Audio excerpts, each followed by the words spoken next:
this episode of the Connecting Faith to Life podcast. I'm Trey Rhodes, the Connections Pastor at Northwood Baptist Church here in North Charleston, South Carolina. In just a few moments, our lead pastor, Dr. Tommy Metter, will be joining the conversation as well. In our crazy and chaotic world, our hope is that these few minutes will help you stop and reflect on your relationship with Jesus as you learn to connect Christ-centered faith to your everyday life.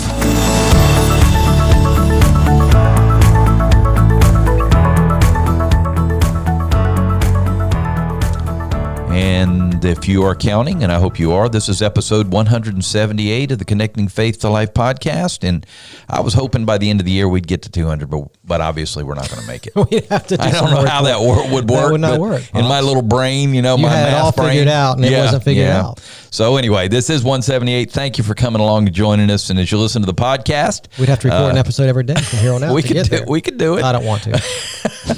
So anyways, you listen, just take a few minutes, invite someone to listen, post on Facebook, Twitter, Instagram, text them, call them, talk to them. Our Life Connection groups tend to be a good place for people connecting. So as you tell others that you're listening in your Life Connection group, they listen. So it's been a huge influence. And again, somebody's come to me this past week, said, man, I'm really enjoying these. These are really making a difference in my life. So that's awesome. It's just awesome to see how we're influencing and how the Word of God is influencing people's lives. Well, Pastor, we always think of our local church, and we should. The local church is important. If we don't have our local church working properly, then we're in trouble. But we as Northwood have made a conscious decision to get involved in kingdom work. We have always, since I've been here, cared about other churches. And that means if we're going to be involved in kingdom work, as you know, the idea that it's not just about what our church is doing, but it's also how we help churches that need help. We care, we're involved with them, and sometimes there are churches that just need another church to come along beside them and help them. Yeah. And we hope and believe that we can help them live again. Well, we are working right now, and it's a blessing to work with Gethsemane Baptist. Yeah. And they're a church that's getting some attention that they need from us, and our goal and prayer is that they will also be able to live again. Yeah. So I wanted to take some time this morning and give our people an update on what's taking place at Gethsemane. If you're part of the Northwood family, then you're going to hear things that should be familiar to you because you know what's going on and how we've tried to foster this relationship and help this church to live again. If you're not a part of the Northwood family and you're listening to this, you're kind of going to be able to listen to what's going on in our church. Yeah, we're going to, let you see under the hood and how the engine's running and things like that. But I wanted to talk about just what's been taking place at Gethsemane and how that's going, especially as we look toward the end of the year and start thinking about next year and ministry we want to accomplish next year. So I thought it'd be a good time for an update. And there are things to talk about, some things we need to be updated on. So be fun. All right. Well, I've been involved at Gethsemane. I've been able to preach there. Several of us pastors have gone up there and preached. We right now have our youth pastor is going up there and preaching. He is. Did they like you when you preached? What's that? Did they like you when you preached? They did. It wasn't a big crowd. And I think it was last Christmas or Christmas this time. Yeah, it was a while ago. I think it was then. But anyway, it was some type of a holiday. Yeah. I can't remember exactly. But anyway, we are purposed as pastors and as church members to get involved. We've been involved with everything from we did a fall festival, and we've done some work for them and some really cool things. So So let me talk about why we even began to do this, because I know there are probably people in our church who've heard me talk about this, but maybe just still want some clarity as to the why we made the decision to partner with a church like Gethsemane. Trey, you're like me in some ways. I know that you came to faith a little bit later than I did in life and those kind of things, but you've been involved in the church for a long time, and you've been involved in small churches, haven't you? Yes. Many, let's see. I guess in my life, probably 2 small churches, and the rest are either medium-sized or large. I've been involved in small churches. The reality is that most churches are small churches. Yeah, they are. Think about who we are at Northwood. We're kind of an anomaly. I know that we hear about the large churches, and you see the large churches in our community. Of course you do. You ride by and you see the big old campuses and all that. But the vast majority of churches in our city, in our state, and in our nation are small churches. And the vast majority of our people are in small churches. Well, you would Isn't say it that. Right? Is it? No. It seems like people tend to flock more to the larger churches, which makes sense because there's more that are offered to families and all those kind of things. And so probably proportionately, even though there are more small churches, the larger churches really do hold more of the people. Okay. But that makes sense? Yeah, it does. But still, the vast majority of churches across our nation are small churches. And think about, Trey, the number of churches you drive by every single day to come to Northwood to come to work. Lots. And most of those churches are small churches. Not only small churches, but I live 5 miles away, and I think I drive by easily 20. Yeah. Small churches, and a lot of them are struggling. And those small churches have a part to play in the kingdom of God. And when I say small churches, I mean small churches. When we say the vast majority of churches in our nation are small churches, we're talking about under 100 people attending on any given Sunday. So you think about a church like us, we on any given Sunday, we have somewhere between 700 and 800 people. That's a big difference between us and a church that's smaller. And then you think about we have those churches in our state and our nation that run 2,000-3,000. So just kind of in church growth terms, 2,000 and above is considered what we call a mega church. I don't know if that's the right word for it, but that's kind of how we've labeled it over the years. So that's 2,000 above in weekly attendance. And then what we are considered at Northwood, we'd be a large church, right? If you get above 500, you're considered a large church. Anything, kind of that 200 to 500 is more of the medium-sized church, and 100 and under is a small church. And so the average size of a church isn't 200, isn't 300, it's about 100 or less. And so that really does describe a lot of our churches that we have in our community. And so we know we have lots of small churches, and some of those small churches are doing a really good job. Oh yeah. We have lots of pastors who are leading those smaller churches well. They're seeing growth, and they're doing good things. They're discipling. They're reaching out, and they're being fruitful. And so there's lots of things that are good about being a smaller church, right? So we can't compare and say that because a church is smaller, it's unhealthy, and because a church is larger, it's healthy. You can't make that comparison, because there are lots of larger churches, I could point them out, that might be able to draw a crowd and attract a crowd, but I would consider them very unhealthy. Right? Maybe because they're not doing discipleship, or they're not really doing gospel-centered ministry. They might be able to draw a crowd because they have a dynamic speaker or really cool children's ministry, but as far as gospel-centered ministry where they're making disciples who are making disciples, there are lots of large churches that are unhealthy. And on the flip side, there are lots of small churches that are really doing a good job of that. They might not have all the resources of a larger church, but they're doing the best they can to invest in their people and make disciples and share the gospel, and whatever the case may be. So you can't compare and say, well, that church is large, so they must be doing something right, and that church is small, so they must be doing everything wrong. It doesn't work that way, right? That's right.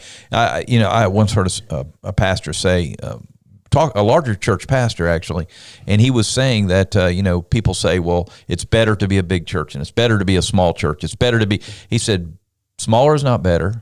Bigger is not better. Better is better. Yeah. So what we got to do is we got to find out, what does that mean? What's better is being faithful to the kingdom work, right? And whatever context God has called you to, being faithful in that kingdom work. And so all that to say, there are lots of small churches that are doing a fine job, and praise God for those smaller churches that are doing a fine job.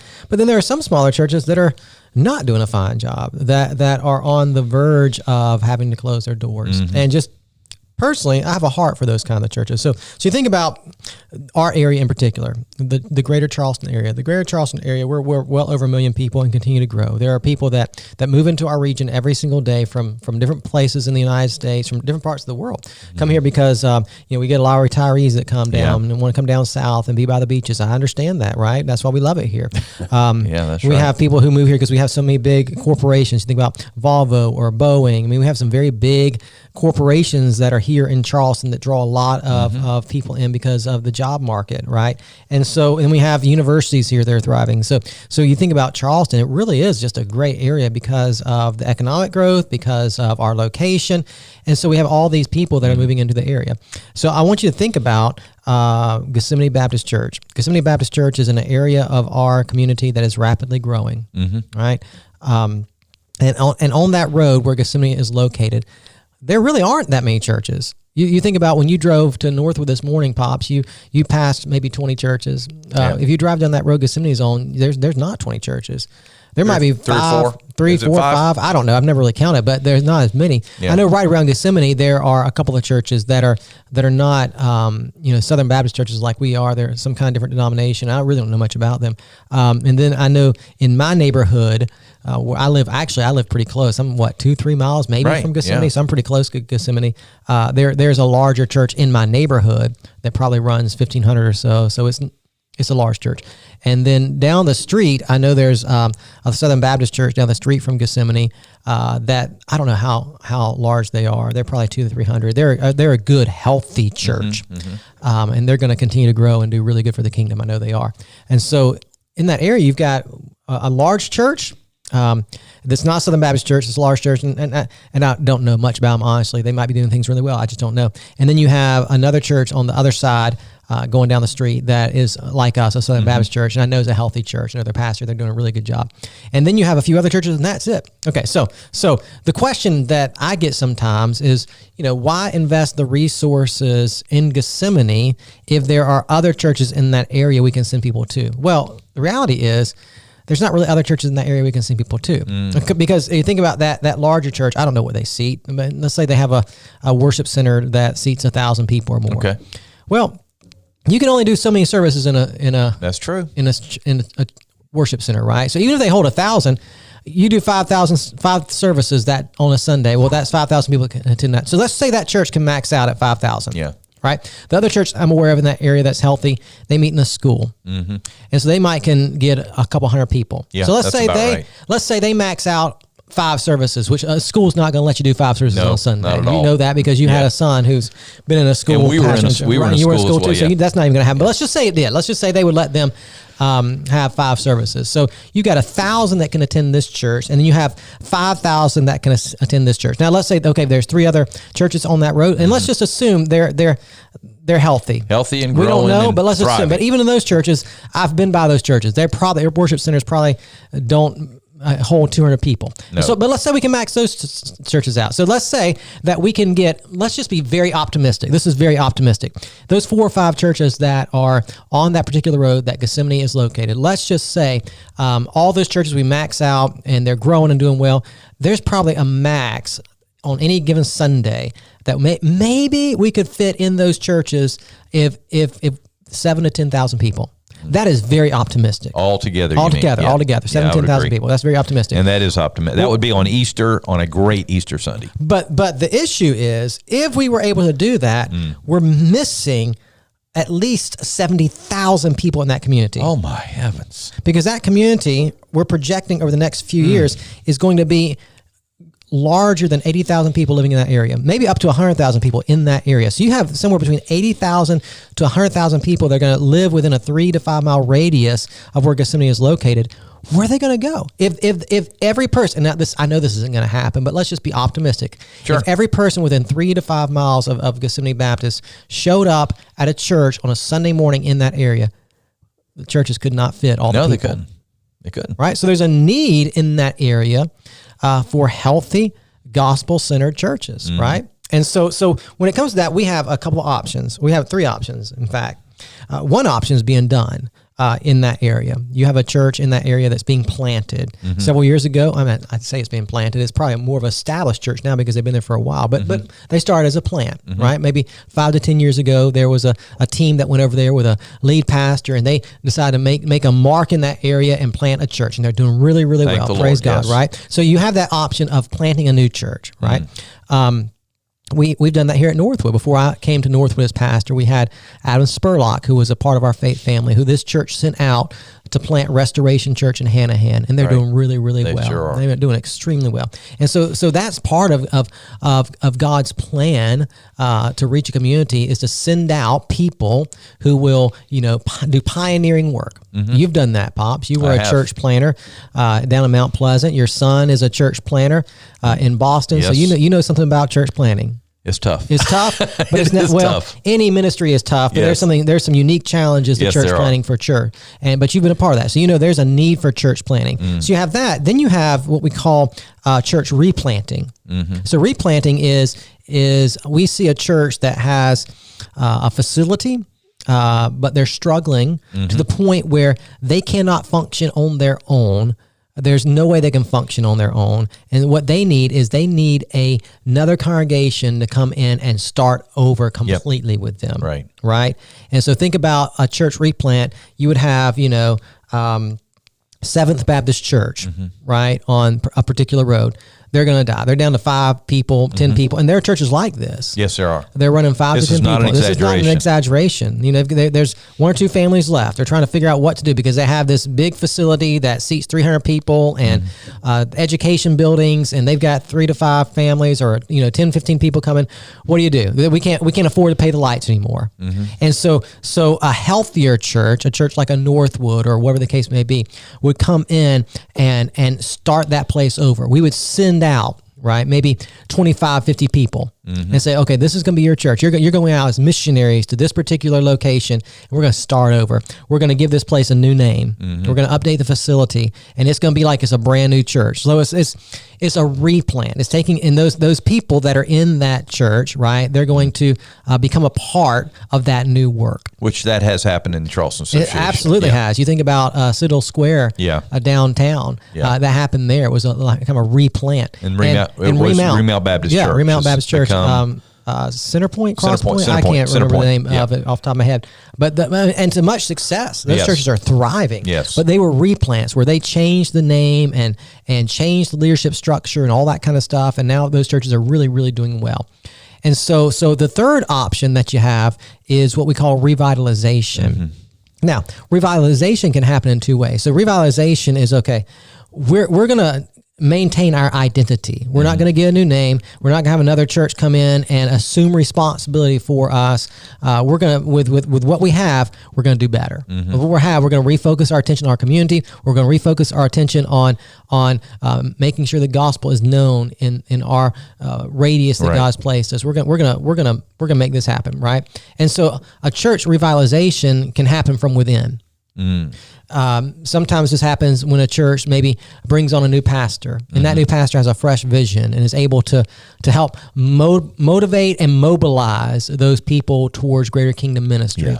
And so that happens oftentimes, and that would be a revitalization from within. They're not getting any outside help, right? They're just kind of pulling themselves up by their bootstraps and getting to work for the sake of the gospel, right? I say pulling up by the Spirit of God is at work in the whole process, obviously, but you know what I'm saying. But it's a lot of hard work. It's a lot of hard work. And so you have that kind of revitalization, and then you have a revitalization like what we're doing at Gethsemane. So what we're doing at Gethsemane, it is not a church plant, right? We're not going over there and playing a church. There's an existing church there. It's not a replant, right? That we're not going over to Gethsemane and we're saying, we're sending 50 people over here and we're going to start this thing all over. We're going to change your name. We're going to, change your facility structures all up. We're going to do all this, and you're just going to be a brand new church. And your existing people are going to, kind of come into this new replant. We're not doing that. We're doing a revitalization. Right. So Gethsemane was at a point where they wanted to do a revitalization, but did not have the ability to do it on their own. Right. They needed outside help. Right. And so you remember, Trey, what we were doing here at Northwood at the time, you've been a part of some smaller churches. My whole life I've been a part of smaller churches. So when I was at my previous church pastoring, we ran about 225, 250. So that was a medium-sized church. Yeah. And that was the largest church I've ever been a part of. Most of my life has been part of churches of 100, 150, and that's been it. And so Northwood is the biggest church I've ever been a part of. 700, 800 people to me, that's like a mega church, right? Because I've never been a part of a church this size. And so I have a heart for smaller churches because that's what I am. That's where I came from, right? That's my background. And for me, I know at Northwood, man, God has blessed us. Wow, yes. We just have tremendous people. We have tremendous resources. We have all these abilities and skills and gifts that God has given us within our church. Yeah. And it breaks my heart to think that there are churches in our community that once were thriving. Oh, yeah. And Gethsemane was one of those churches. Gethsemane was a church that years ago, and Gethsemane started 50 years ago, just like Northwood. Started the same year that Northwood started. And 50 years ago, it's been 52, 53 years ago now, I guess.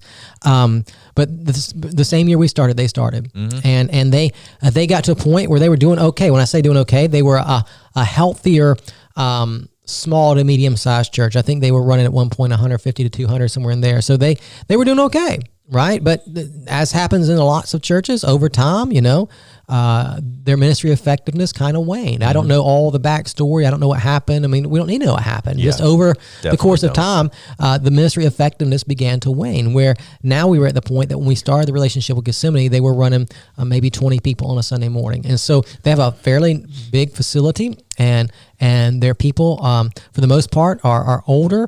They don't have much youthfulness in their congregation. And so, you have this older congregation that's trying to carry the weight of this ministry in their area. And it just wasn't sustainable for them to do that long term. And so we had been praying here for an opportunity, because we knew that God had given us lots of resources and a people and the ability to really step in and to help. We had planted churches before. We had planted Restoration Church, and that's still on the table. Mm-hmm. That's something we want to be involved in, and we are involved in. Sure. You think about how we financially support your son's church in Boston as a church. So we're involved in that church plant, but not only financially support, we send teams to Boston to help with that. There might come a day that in our Charleston area, and I hope there comes a day in the near future where we're able to raise up a church planter within our church to send out somewhere, maybe in our local community where there's need, or maybe even beyond. So we want to be involved in that church planting because we believe that's healthy and that's good. But at the same time, because of my background and my heart for smaller churches, I wanted to be involved in a smaller church like Gethsemane to help them live again. Mm-hmm. And so we were praying for that opportunity. And I had actually, before we started, working with Gethsemane, I had several conversations with different churches in our area that were in need, and just those particular situations just didn't work out where it was a good situation for us to step in and provide some help. But there was a gentleman who was at the time working with our state convention, who was kind of serving as an interim pastor or a transitional pastor at Gethsemane, who reached out to me because he knew that I had a heart for helping struggling churches. And he said, "Hey, here's what's going on at Gethsemane. Do you think Northwood would step in and help?" And I said, "Absolutely." Gethsemane, just kind of in their history, they had several other churches that had offered some help, but just it wasn't a good fit for them. I do want to say that we also, as a staff, had been praying. We had been preparing for a couple of years. We had read books. We had discussed this. So this is not just something that just popped up. And we said, what is going on here? I mean, for a couple of years, have been preparing ourselves for this. Right. We wanted to do this, and so when this opportunity opened up, we felt like it was a good fit, and we saw the potential in that area, and saw the potential for Gethsemane. It's like, we got to get in there and help. Yeah. And so for the last, 9 months now, I guess, we have been trying to strategically help them. And so to not bore you with all the details, some of the things that we've done, some of you know if you're part of the faith family because you've been over there. When we first started with Gethsemane, we did a lot of work on their actual facility. Mm-hmm. We helped them with some painting and some updating of the worship center and just making it more attractive for that first-time guest. Now, there's still work to be done in that area, but we started with them. You talked about, Trey, we just did back in November, the beginning of November, a fall festival. Yeah. First outreach event they've done in years. Awesome. They don't remember the last time they've done that. And huge success. We had quite a few families that visited their church, and they've had some guests come to their church since then. And so that was effective. It worked. To our knowledge, Gethsemane over the last 10 years has baptized one person, which is unacceptable. To think about you think about us at Northwood. I don't know how many people we've baptized at Northwood this year, but we're probably getting close to 50 people we've baptized this year. Right. 50 people this year, maybe a few more. I don't know. We're almost there to that mark of 50 people this year. That's 1 year. Yeah. Gethsemane, 10 years, one person. It's unacceptable. So small church, big church. Yeah. It needs to be more than one. Yeah, that's exactly right. You can't live. You're going to die. Yes. If you're not reaching people with the gospel of Jesus Christ, your church is going to die because your church is not at all, living out the mission of God. And so there's some potential there now for some people to go through the baptismal waters. I know that we've been in conversation with several that are asking about baptism and salvation. So I think that's going to happen in the next few months, that we're going to see some people baptized at Gethsemane. So all that stuff's exciting. What we did is I spent all summer with the leadership at Gethsemane, just kind of helping them think through, what does a healthy church look like? What does it look like to be revitalized? And just helping them to chart out a strategic plan to begin to grow again and live again. So we did that all summer long with them. We have people from our church, they're every Sunday leading worship, which we're very thankful for. It's been kind of a rotation of our musicians that have gone over there, but that's been helpful for them because they needed kind of a boost in that area. They had some people that were leading in worship, but they were, they've been doing it a long time and just kind of needed some fresh ideas and some freshness in the way they were approaching the musical part of the service. So we've been sending people over there to do that. We rotated for the summer, a number of our guys here. So you think about all the guys we have involved in our preaching lab. They were going over there on Sundays and preaching. But then we, in the fall, one of our student pastors, Jay Glasgow, he started to go over there and preach on a weekly basis just to provide some consistency. Now, he's been preaching over there on a regular basis for several months now. Yeah. And he's doing like we're doing here. The last series we preached, Conversations That Connect, he preached that same series. I'm doing the Gospel of Luke. He's doing the Gospel of Luke over there as well. So some continuity. Now, he's not preaching my sermons, obviously. He's preaching his own sermons, but still, we're in the same book. Yeah. And so there's some continuity there, which is really cool. We have a younger couple in our church, Ed and Bethany. They've been over there for several months now, trying to help them to start a children's ministry. They went out over there as missionaries, if you will, to do that. And man, they've been a blessing. Now, we're not seeing that children's ministry grow as fast as we want, but they have seen some children come. And they're, if nothing else, they're laying a foundation and helping this congregation to see what a children's ministry might look like. We've had one of our older ladies, Miss Alice Caldwell. She's gone over there. She was over there for months trying to help them to do guest services. And so we've had people sacrificially go over there and spend time with them. We've had several of our Life Connection groups have gone over there on Sunday mornings just to kind of be there as a support. And so for these last 9 months, we've sent a lot of people over there just to be a part of their congregation and help them. And I think right now, just the update is as we move forward in the 2023, we're hoping that very soon we're going to help them to, at the very least, have a pastor, and then the process of helping that pastor to lead that church. So we've been working on that. That's what I've been working on with them for the last month or so, is helping them to be ready to bring that pastor on, and I think we're very close to that. And so as a new pastor comes on staff at Gethsemane, hopefully in the next couple months, that pastor that comes on Gethsemane, he will support him. We'll support him a little bit financially, because Gethsemane is not a place where they can really pay a pastor what they need to, even on a bivocational level. They're not really able to pay what they need to. So we're going to help with some of that for a year. And we're also going to help resource that pastor. That pastor who will be on staff at Gethsemane will, in a sense, also be on our staff as well. That's really that neat. will coach him, will help him, we'll give him all the resources in Northwood to help this church grow again. And in 2023, we'll continue to do some of the things we've done. We'll continue to send people over there to lead worship, to work with children. In fact, we've got a family in our church, the Whites, Eric and Nicole and their kids. They've committed that it's their turn to go over there.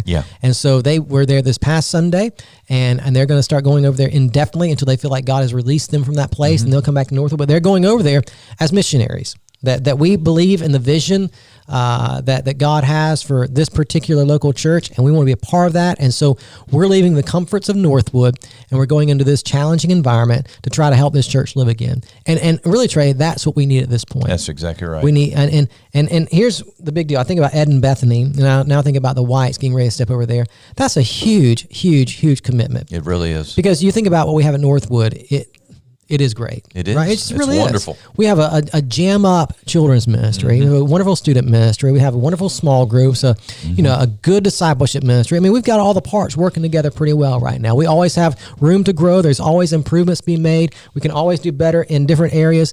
But all the parts seem to be working really well right now, right? And so to leave a church that's healthy and to go plug yourself into a church that's not yet healthy, that's a big deal. And to think about Ed and Bethany, or think about the Whites, to take their children on Sunday mornings out of this very healthy environment and go to a place where there's not any children. That's a big deal. a big deal. Yeah. Now, those families, I know the Whites and the Troyos, they've been coming on Wednesday nights. Their kids are still involved here in Awana and things like that. But I'm very proud of them for taking that step of faith and for being part of that. I am pleased as I can be. And if you're listening and you're a part of the Northwood family, that's really what we need. So my challenge to our faith family is the Whites are going. Ed and Bethany are there now. Now, Ed and Bethany are, I think, over the next month going to start to transition back Northwood. They've been there for several months, and we want them to come back, and we want them to get plugged back in here, and maybe they decide to go back again. We'll send them back out. I mean, we'll see. But the Whites are going, and what I would love to see are 2 or 3 more young families, middle-aged families, whatever, some families to go over there as missionaries. Missionaries. Knowing this is a mission work. Sent out. You're going as a missionary to Gethsemane to help this church live again. right? And we're going to help you. I've already been in conversations with the Whites, and I'll be in conversation with their leadership about how we can exactly plug that family in to help that church grow. And this past Sunday, the Whites were there, Ed and Bethany were there, and the gentleman that led worship, Nick Forte, you know Nick, yeah, of course. His family was there. So they had several young families that were in attendance last Sunday. And Jay said, when I kind of debriefed with him Sunday night, he said, man, just having those 3 young families there. Then wow. He said that changed the dynamic of the worship service. Wow. I mean, it does when you see some families and kids and all that kind of stuff. So it's a big deal. So my prayer is that, again, we'll have a few more families that step up and say, hey, I'm going to go over there for the next 6 months or the next year and just plant myself and let God use me for the sake of his kingdom here. I know that is a big step of faith, and I need you to pray about that step of faith. And as you pray about that step of faith, I need you to see it through the eyes of a missionary, a sent out one for the sake of the kingdom to help this church live again. So there are exciting things taking place at Gethsemane, and I'm very glad that we're a part of it, but there's much work to be done. So if you're listening today, you're part of the Northwood family, or even if you're not a part of the Northwood family, pray for that church to live again. Amen, if you're part of the Northwood family, talk to me about how you can be involved, because there's lots of work to be done. The harvest is plentiful in that area, 80,000 people, but the laborers in that area are few. So we need to send some laborers out to the harvest. I just want to say I'm thrilled that we can do anything to help it. Yeah. I was in a small church for so long, and in reality, no one really came along beside us. We had some churches that sponsored us, and we were very thankful for that. But we had to do it all on our own. And to have a church with the heart of Northwood to say, hey, we're going to come along beside you, we're going to support you, we're going to help you, we're going to encourage you, we're going to give you resources, we're going to give you people. That is huge. And I just believe with all my heart that God is going to do some great things with Gethsemane. And as always, these things take time. It's not going to happen overnight. It takes us time and effort to continue. That's a good work. Well, Pastor, thank you so much for informing us and kind of keeping us abreast about what's going on there. And why don't you close us now and get us ready for next week? Yeah, I hope this has been helpful for you and an encouragement just to hear what God is doing in our community. And if today was helpful for you, go ahead and hit that subscribe button so you can have new content delivered to your device every single week. Leave us a 5-star review. That helps us to get word out about our podcast. And as always, we hope today's episode has helped you connect faith to life.